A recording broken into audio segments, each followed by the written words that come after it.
Bismillahirrahmanirrahim. Assalamualaikum warahmatullahi wabarakatuh.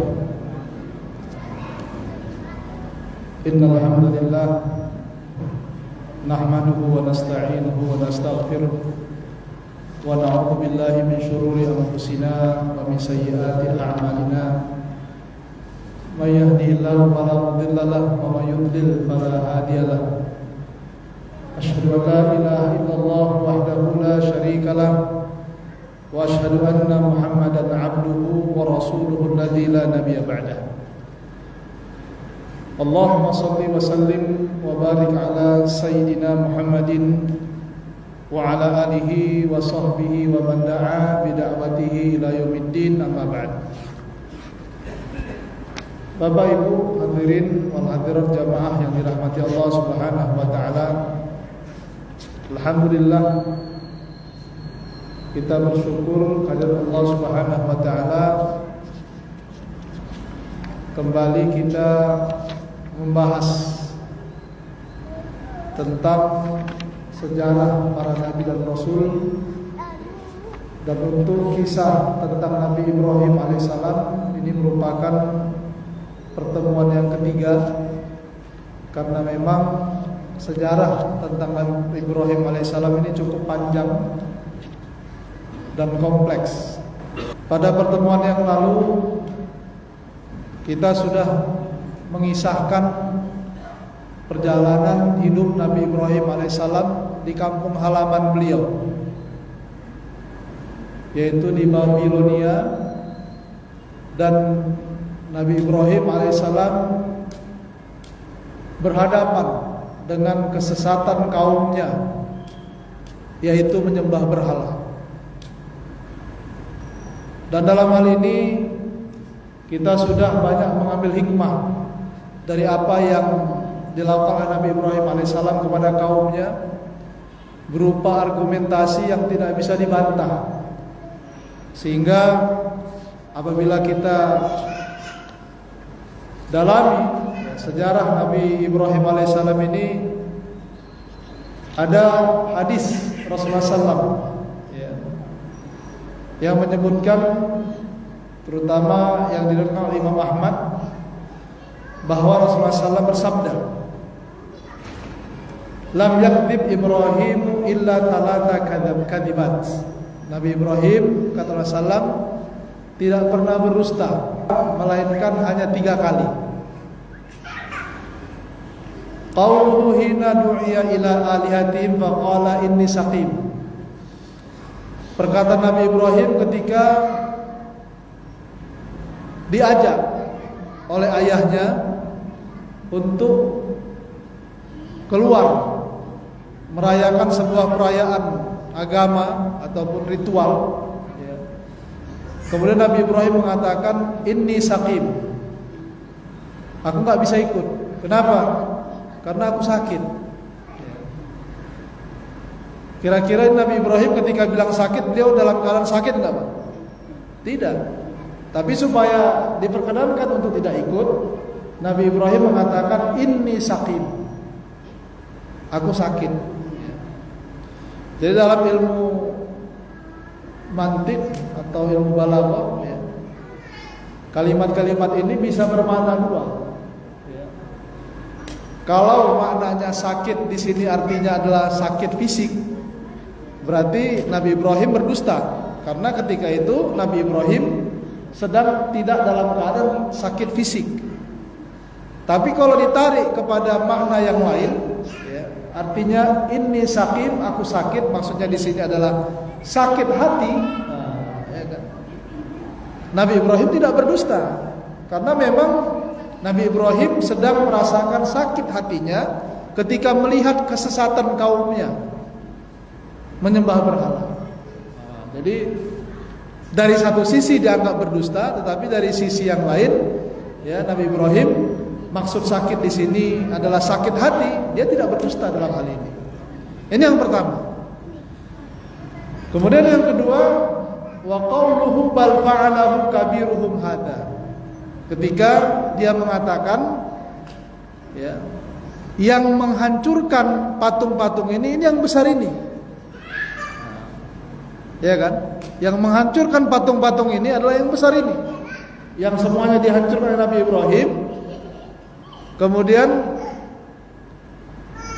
menyisakan satu yang besar, dan alat penghancurnya itu diletakkan di pundak yang besar ini. Ya.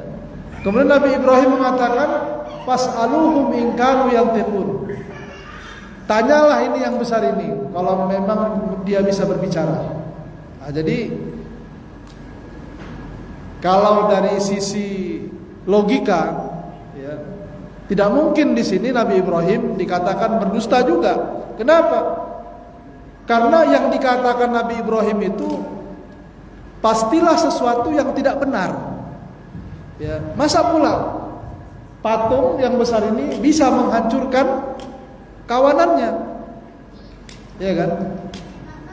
Kemudian semakin terpuruk lagi kaumnya dengan ungkapan Nabi Ibrahim yang mengatakan, "Was'aluhum in kanu yantiqun." Coba tanya mereka kalau mereka bisa berbicara. Nah, ini makin dalam lagi dia.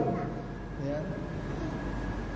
Jadi Bapak Ibu jamaah sekalian, kalau seandainya kita ada dalam komunitas itu, kemudian Nabi Ibrahim kemudian mengatakan ini yang hancurkan, ini yang besar ini, maka tanyalah dia kalau dia bisa berbicara, kata Nabi Ibrahim. Sebagai manusia yang punya akal, itu pasti justru melecehkan orang-orang yang menganggap patung-patung itu sebagai Tuhan, gitu. Ya. Jadi begitulah ilmu mantiknya. Ya, hebatnya Nabi Ibrahim berhujjah.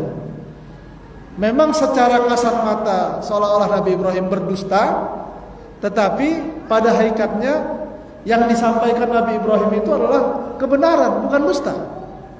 Itulah kira-kira. Kemudian yang ketiga, jamaah sekalian, ada dalam kisah yang nanti juga kita akan sampaikan ketika Nabi Ibrahim alaihissalam berada di sebuah tempat, ya, di bumi Mesir. Ya, ketika itu membawa Siti Sarah, istri beliau. Ya, Siti Sarah ini perempuan tercantik di dunia ketika itu. Jadi dalam riwayat di sini juga disebutkan jamaah sekalian bahwa di dunia ini perempuan yang paling cantik itu Siti Hawa. Ya. Kemudian yang kedua Siti Sarah. Jadi ketika Nabi Ibrahim masuk ke bumi Mesir, kemudian membawa istrinya, itu jadi pembicaraan di kalangan orang-orang di sana bahwa ada seseorang laki-laki yang bawa perempuan paling cantik sedunia. Sehingga Nabi Ibrahim takut kalau seandainya dikatakan bahwa beliau itu suaminya, maka akan dibunuh. Karena raja ini raja jahat. Ibaratnya raja ini suka dengan perempuan cantik. Sehingga jamaah sekalian, tanya dia siapa dia. Kalau suaminya bunuh aja. Jadi memang sudah terancam nyawanya. Kalau memang suaminya bunuh aja. Karena raja itu memang menginginkan Siti Sarah. Ya. Ketika ditanya Ibrahim alaihissalam, Nabi Ibrahim ketika ditanya, siapa ini? Beliau mengatakan, hadihi ukhti. Ini saudariku, katanya. Ya. Enggak dibilang istrinya, Pak. Dia bilang ini saudariku. Ya. Dan bahkan Nabi Ibrahim alaihissalam juga mengatakan kepada Siti Sarah, nanti kalau kau dipanggil sama raja tadi, ya, jangan bilang aku suamimu, jangan kau bilang engkau istriku, tapi bilang bahwa engkau adalah saudariku, kata Nabi Ibrahim. Ya. Kenapa? Karena nggak ada lagi yang beriman selain kita berdua ini, katanya. Ya. Jadi kalau seandainya terbunuh Nabi Ibrahim, Siti Sarah juga menjadi istri ataupun budak ataupun apapun bagi raja zalim itu, maka tak ada lagi Islam itu. Tak ada lagi akidah ataupun ajaran tauhid itu. Makanya Nabi Ibrahim alaihissalam mengatakan, katakan bahwa engkau adalah saudariku. Kata Nabi Muhammad SAW ini dusta yang ketiga. Tapi itu juga bisa ditafsirkan jamaah sekalian, yang dimaksud dengan saudariku di sini adalah saudari seagama. Kan istilahnya kita ini kan bersaudara semua, Pak, ya kan? Ikhwah fiddin, kita bersaudara dalam satu agama. Jadi ketika dibilang saudariku, bukan bermaksud ya, mengingkari bahwa Siti Sarah itu adalah istri Nabi Ibrahim, tetapi dalam rangka untuk menyelamatkan ya, posisi dakwah, sehingga yang dimaksud dengan saudari di sini adalah saudari seagama. Ya. Jadi jamaah yang dirahmati Allah Subhanahu wa taala, inilah yang dihadapi Nabi Ibrahim alaihissalam, sehingga butuh kecerdasan ekstra. Ya. Nah, Bapak Ibu yang dirahmati Allah Subhanahu wa taala, ketika Nabi Ibrahim setelah dibakar hidup-hidup kemudian selamat, ya, kita sudah jelaskan pada pertemuan yang lalu, ketika Nabi Ibrahim dilemparkan dengan sebuah alat dari jauh ke tempat yang dipenuhi oleh kayu bakar, yang kayu bakarnya menyala-nyala dengan api yang sangat panas. Ya. Allah Subhanahu wa taala berfirman, "Ya naru kuni bardan wa salaman ala Ibrahim." Wahai api, jadilah engkau dingin dan menyelamatkan Ibrahim, kata Allah Subhanahu wa taala. Jadi kalau kita lihat ayat ini, perintahnya dari siapa, Pak? Dari Allah. Yang diperintahkan siapa? Api. Api sebagai mukhatab yang diperintahkan oleh Allah Subhanahu wa taala. Apa isi perintahnya? Perintahnya kepada api, wahai api, jadilah engkau dingin. Bukan sekedar dingin, tapi menyelamatkan Ibrahim. Makanya para ahli tafsir mengatakan kalau seandainya firman Allah Subhanahu wa taala hanya memerintahkan kepada api untuk dingin saja, itu Nabi Ibrahim belum tentu selamat. Karena kalau Allah Subhanahu wa taala bilang dingin kepada sesuatu yang paling panas sekalipun, bisa jadi dinginnya pun membahayakan. Ya, bisa jadi dinginnya itu membahayakan bagi Nabi Ibrahim. Jadi kalaupun dingin, istilahnya gitulah Pak, Ibu. Kalaupun dingin, dinginnya itu dingin yang menyelamatkan. Kuni bardan, jadilah dingin, wasalaman, dan menyelamatkan. Jadi kalau kita lihat proses bagaimana Nabi Ibrahim itu dilemparkan ke dalam api itu, Bapak Ibu, ya, enggak pun ada api, kalau orang dilempar dari jarak jauh dan tinggi, itu otomatis pasti hancur jasadnya. Pasti hancur, Pak. Maksud orang itu dengan cara dilemparkan dengan alat itu, Nabi Ibrahim masuk ke dalam tengah-tengah kayu bakar itu, ya, kemudian hancur jasadnya, terbakar, hangus, gosong, bahkan jadi abu. Itulah target mereka. Tapi Allah Subhanahu wa taala memerintahkan pada api untuk bukan sekedar dingin, tapi menyelamatkan Ibrahim. Artinya apa, Bapak Ibu jamaah sekalian? Ketika Nabi Ibrahim dilempar, berarti api itulah yang menyelamatkan Nabi Ibrahim, sehingga jasadnya tidak sama sekali terluka, ya. Dengan proses ujian yang diberikan Allah kepada Nabi Ibrahim itu. Dan bahkan ketika Nabi Ibrahim sampai di api itu sekitar 40 sampai 50 hari, Pak, di dalam api. Ya. Jadi bukan sekedar apa sebentar, enggak. Dan Nabi Ibrahim merasakan ketika itu, ya, karena dengan firman Allah, jadilah wahai api dingin dan menyelamatkan Ibrahim, maka keberadaan Nabi Ibrahim di tengah-tengah api yang menyala-nyala itu, Nabi Ibrahim merasakan sesuatu yang paling nyaman. Ya, tidak pernah Nabi Ibrahim merasakan kenyamanan fisiknya, ya, di luar peristiwa itu. Nggak ada. Ya, itu peristiwa yang paling dirasakan nyaman oleh Nabi Ibrahim alaihissalam. Itulah kekuasaan Allah Subhanahu wa taala. Nah, Bapak Ibu jamaah sekalian, kalau kita bahas panjang ini, Pak, Bu, disinilah letak keimanan seorang nabi yang bernama Ibrahim, sehingga menjadi satu sosok contoh, ya, bagi kita semua dalam mempertahankan keyakinan, akidah, ya, dakwah dan lain sebagainya. Contoh Nabi Ibrahim alaihissalam, sabar dia menghadapi kaumnya dan berupaya untuk masuk ke ranah yang sangat lembut, sehingga argumentasi yang dipaparkan oleh Nabi Ibrahim itu, Bapak Ibu jamaah sekalian, ya, itu merupakan sebuah metodologi dakwah, bahwa Kita nggak perlu marah sama orang yang kita dakwahi, nggak perlu. Selagi orang yang kita dakwahi ini masih mau cakap sama kita, cakap kita. Selagi orang yang kita dakwahi masih mau dekat dengan kita, mau ngobrol, ya ngobrol. Lain cerita kalau sudah sampai kepada tahapan orang yang kita dakwah ini justru sampai kepada tahapan ingin membahayakan kita. Nah itu udah kita serahkan sama Allah Subhanahu wa ta'ala. Ya. Jadi Nabi Ibrahim seperti itu. Ya. Kemudian Bapak Ibu jamaah sekalian, kita bayangkan kalau seandainya kita lah yang jadi Nabi Ibrahim ketika itu. Kita dalam keadaan diikat di sebuah tempat, alat untuk dicampakkan, dilemparkan.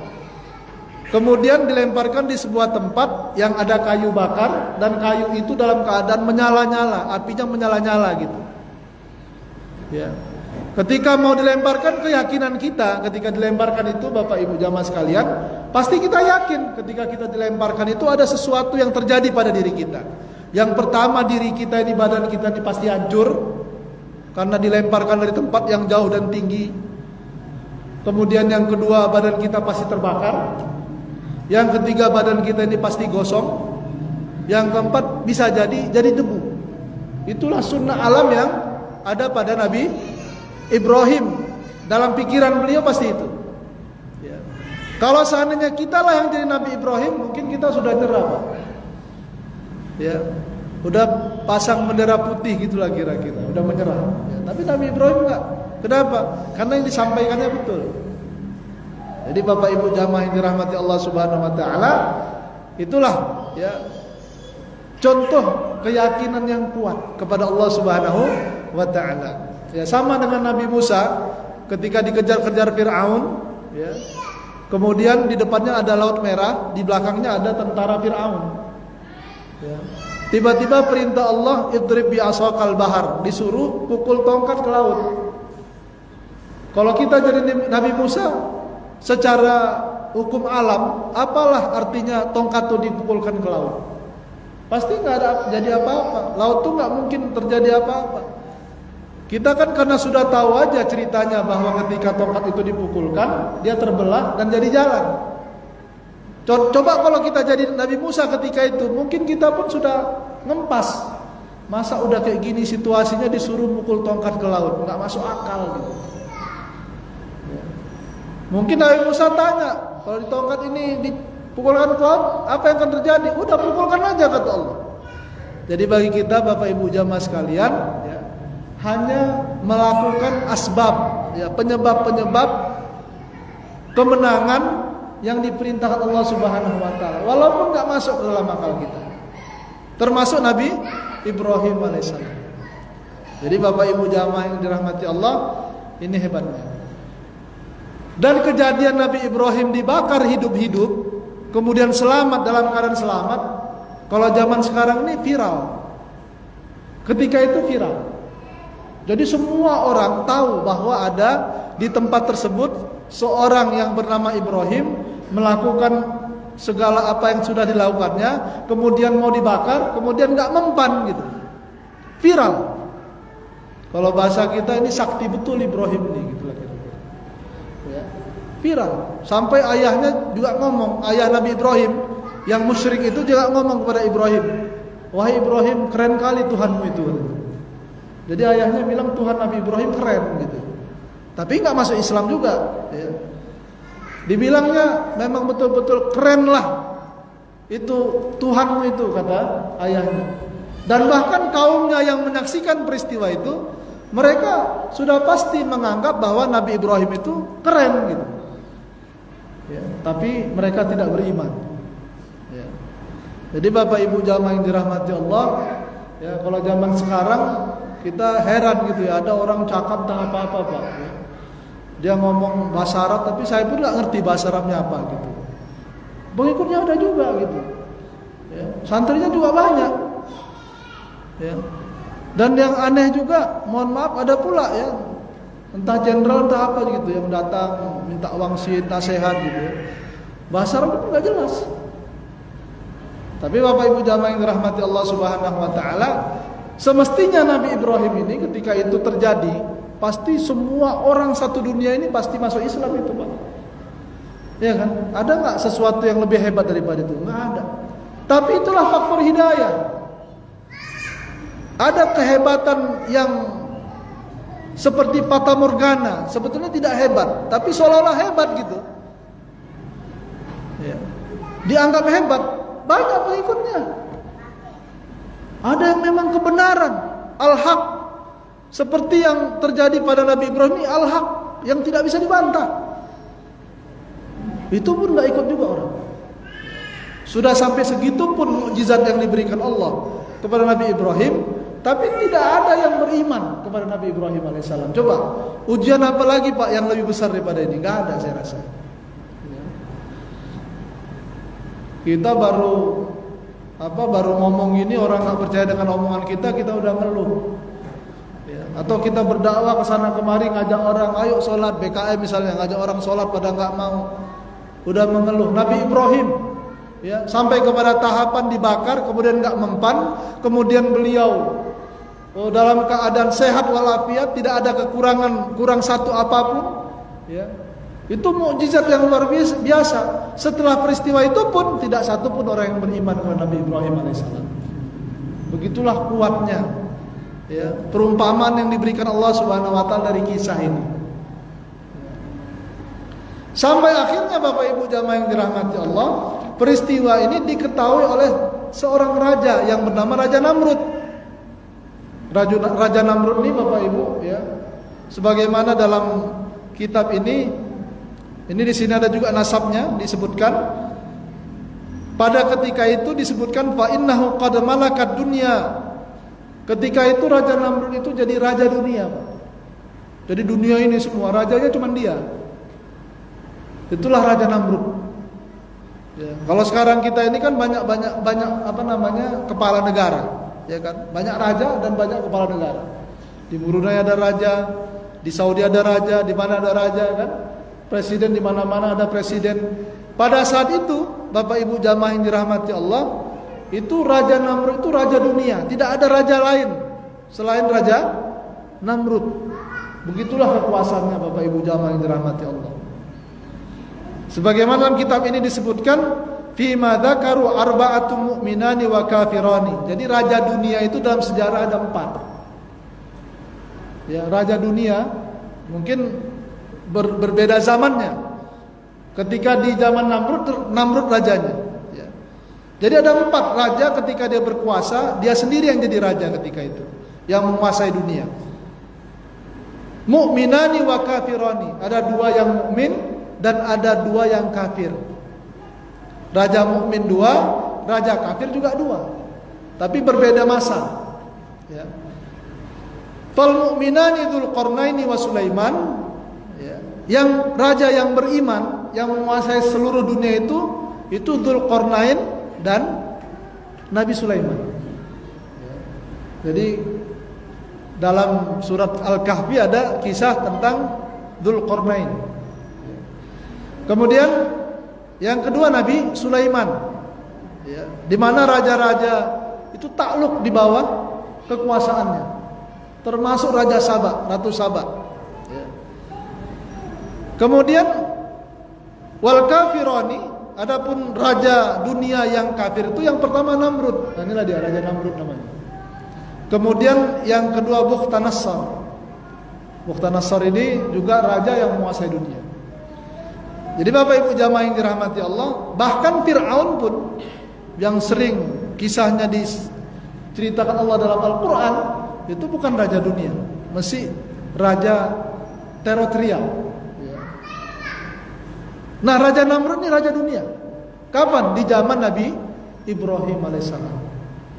Ketika Nabi Ibrahim ini viral, kan viral gitu Pak ya, nggak ada TikTok, nggak ada sosmed, nggak ada Facebook, nggak ada Instagram, Telegram, nggak ada, tapi viral. Jadi konteks viralisasi dalam sejarah itu selalu ada. Yang beda itu apa Pak? Bu, yang beda itu medianya, alatnya beda. Makanya dalam Al-Quran disebutkan, ya, ada nama surat namanya Asy-Syu'ara, para penyair. Karena memang syair itu sebagai media viralisasi di zaman Rasulullah SAW. Jadi kalau TikTok, Instagram itu semua pada hari ini ya, media sosial, dunia teknologi digital, internet ya. 0.5 itu zaman sekarang ya. Bagaimana kita menyikapi itu? Itu adalah Al-Quran, namanya surat Asy-Syu'ara. Surat Asy-Syu'ara, bahwa syair-syair itu sebagai media di zaman Rasulullah SAW untuk menyebarkan atau untuk memviralkan segala macam peristiwa, sosok dan lain sebagainya ya, itu syair. Makanya dalam Al-Quran ada nama surat namanya Asy-Syu'ara. Jadi memang syarat dengan pendidikan atau wawasan politik juga Al-Quran ini ya, Asy-Syu'ara. Nah, Nabi Ibrahim viral sampai kepada Raja Namrud. Raja Namrud ini Bapak Ibu jamaah sekalian adalah merupakan raja yang merasa punya kekuasaan sehingga dia merasa alam ini dia ngatur ya. Apapun yang terjadi di alam ini tidak ada yang tidak di bawah kendalinya katanya. Sehingga dia berhak untuk disembah. Ngasih makan karena dia suka ngasih makan. Jadi rakyat itu, rakyat dunia ini, Bapak Ibu jamaah sekalian, kalau kelaparan itu datang kepada dia minta makan, kasih makan. Pokoknya orang yang datang kepadanya ya kepingin hidup, ya hidup gitu. Orang yang tidak dikendakinya untuk hidup, ya nggak hidup. Sehingga ketika Nabi Ibrahim seperti itu, Bapak Ibu jamaah yang dirahmati Allah, itu Nabi Ibrahim disempatkan Allah untuk bertemu dengan Raja Namrud. Ya. Dalam riwayat memang Nabi Ibrahim ketika itu dalam keadaan kesulitan makanan, kemudian berharap ya makanan dari Raja Namrud. Karena Nabi Ibrahim ini sudah viral, nggak dikasih makan. Ya, makanan itu nggak dikasihkan kepada Nabi Ibrahim. Tapi kalau orang lain kasih. Kenapa? Oh ini tidak sesuai dengan semangat kekuasaanku kata Raja Namrud. Sehingga Bapak Ibu jamaah yang dirahmati Allah, Nabi Ibrahim itu pergi dengan karung yang kosong. Ya. Jadi kalau datang itu orang semua penuh karungnya dengan makanan, Raja Namrud itu memberikan mereka makanan, Nabi Ibrahim nggak dapat. Sampai akhirnya Nabi Ibrahim di tengah jalan supaya keluarganya merasa dia mendapatkan sesuatu, dia isi dengan tanah, kasih pasir, batu, kemudian dibawa ke rumah, sampai di rumah diletakkannya, habis itu tidur. Tiba-tiba Siti Sarah bangun, dibukanya lah goni itu. Rupanya goni itu berubah, yang tadinya batu dan tanah berubah jadi makanan. Ini mukjizat dari Allah Subhanahu wa taala kepada Nabi Ibrahim. Bangun-bangun apa ya? Kok dari mana kau dapat makanan nih? Inilah dari karung yang kau bawa. Oh, ini berarti rezeki dari Allah Subhanahu wa taala. Nabi Ibrahim enggak dapat dari Raja Namrud. Nah, kisahnya Bapak Ibu jamaah yang dirahmati Allah, Raja Namrud ini berdebat dengan Nabi Ibrahim. Iya kan? Di dalam surat Al-Baqarah ayat 258. Alam tara ilal ladzi hajja Ibrahim fi rabbih an atahu Allahul mulk. Sampai Allah Subhanahu wa taala katakan Raja Namrud itu diberikan kekuasaan yang luas ya. Ittala Ibrahim rabbiyalladzi yuhyi wa yumit. Perdebatannya Nabi Ibrahim mengatakan bahwa Tuhanku, kalau kau wahai Raja Namrud merasa berkuasa dan semuanya di bawah kendalimu, kata Nabi Ibrahim ya, Rabbiyalladzi yuhyi wa yumit. Tuhanku yang menghidupkan dan mematikan, kata Nabi Ibrahim. Ya, kalau kau kan manusia, mana bisa kau menghidupkan dan mematikan? Kau sendiri yang menghidupkan Allah, dan yang akan mematikanmu juga Allah. Tapi karena sombongnya, angkuhnya Fir'aun ini, Raja Namrud ini, Bapak Ibu jamaah yang dirahmati Allah, Raja Namrud suruh orang, coba ada 2 orang yang dipenjara keluarkan. Kebetulan dua-dua memang mau dihukum mati. Satu disuruhnya bunuh, satu lagi dibiarkannya hidup. Ya, satu disuruhnya bunuh, satu lagi dibiarkan hidup. Di situ Raja Namrud mengatakan, ya, qala ana uhyi wa umit. Aku menghidupkan dan mematikan. Ini ada dua, satu ku biarkan hidup, satu ku matikan. Padahal kalau dari sisi perdebatan enggak apple to apple. Allah maha menghidupkan dan mematikan, tapi caranya kan enggak macam raja tadi. Ya kan? Dua orang itu memang hidup kian, dan yang menghidupkannya Allah. Tapi dalam rangka berdebat kepada Nabi Ibrahim, dimatikannya satu, dihidupkannya satu, maksudnya biarkannya hidup. Kan enggak apple to apple, enggak sama dengan Allah Subhanahu wa taala. Tapi begitulah jamaah sekalian, ya, nama juga penguasa. Kalau dia berdebat walaupun argumentasinya rendah, karena dia punya kekuasaan, karena dia punya harta, karena orang-orang bergantung dengan dia, maka orang-orang akan menganggap bahwa argumentasi raja itu lebih hebat daripada argumentasi Nabi Ibrahim. Ya. Jadi orang ngomong kalau punya ilmu aja Pak, mungkin nggak didengar orang. Ya. Tapi kalau dia bicara, dia punya harta yang banyak, sering ngasih orang, atau apalagi orangnya cantik ataupun ganteng, itu viral didengar orang. Ya kan? Nah Nabi Ibrahim begitu yang dialami beliau, Raja Namrud. Tapi Nabi Ibrahim tidak terpaku kepada itu, Bapak Ibu jamaah sekalian. Nabi Ibrahim justru memberikan argumentasi yang lebih tinggi lagi. Apa kata Nabi Ibrahim? Fa innallaha ya'ti bisyamsi minal masyriqi fa'ti biha minal maghribi fabuhital ladzi kafar. Jadi kalau kau bisa menghidupkan dan mematikan, anggaplah bisa kau, gitulah kira-kira. Nabi Ibrahim mengatakan, Allah menerbitkan matahari dari barat. Allah menerbitkan matahari dari timur. Kalau memang kau hebat, coba terbitkan dari barat. Nah, gitu. Ya. Coba matahari ini terbit dari mana? Dari timur.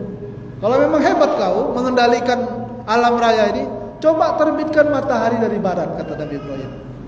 Fabuhital ladzi kafar. Maka terdiam, enggak bisa cakap. Raja ini udah berang sebetulnya, Pak. Berang sekali. Kenapa? Karena kalah debat udah. Cuman Allah Subhanahu wa taala setelah menyelamatkan Nabi Ibrahim dari api kemudian viral, raja ini mikir, ini kalau disiksa macam kemarin bisa makin viral gitu. Makanya akhirnya Nabi Ibrahim diusir dari tempat yang jauh. Walaupun dia menguasai dunia, dia usir dari tempat yang jauh dari posisi raja. Jadi Bapak Ibu jamaah yang dirahmati Allah Subhanahu wa taala, itulah hebatnya sejarah Nabi Ibrahim terkait dengan itu. Maka Nabi Ibrahim berhijrah kemana? Ke Huron. Huron itu daerah Syam, ya, dekat Palestina. Dan Raja Namrud, Bapak Ibu yang dirahmati Allah, sampai kepada tahap menantang Nabi Ibrahim, wahai Ibrahim, aku akan mengerahkan tentaramu, engkau pun coba kerahkan tentaramu. Dikerahkanlah tentara itu oleh Raja Namrud, Bapak Ibu. Yang didatangkan Allah cuman lalat. Lalat banyak, dari sana lalat datang banyak sekali. Kemudian lalat itu menyerang tentara Raja Namrud, ya, yang begitu banyak. Akhirnya tentara Raja Namrud itu, Bapak Ibu jamaah sekalian, dengan lalat itu semua tinggal tulang belulang. Habis dimakan lalat, jadi serang lalat jadi tulang belulang. Dan ketika itu Raja Namrud dibiarkan hidup oleh Allah Subhanahu wa taala dan dimasukkan serangga ataupun lalat ataupun serangga di rongga badannya. Sempat juga dikasih hidup 400 tahun, Pak. Selama 400 tahun itulah dia memukul-mukul kepalanya karena kesakitan. Itulah azab yang diberikan Allah kepada Raja Namrud karena tidak beriman dengan hujjah yang disampaikan oleh Nabi Ibrahim alaihissalam. Nah, Bapak Ibu jamaah yang dirahmati Allah Subhanahu wa taala, ini kisah ya tentang Raja Namrud. Dan insyaallah kita akan masuk ke pasal ketiga nanti ya di pertemuan yang akan datang. Aku qouli hadza wa astaghfirullah li wa lakum. Mohon maaf atas segala kekurangan. Assalamualaikum warahmatullahi wabarakatuh.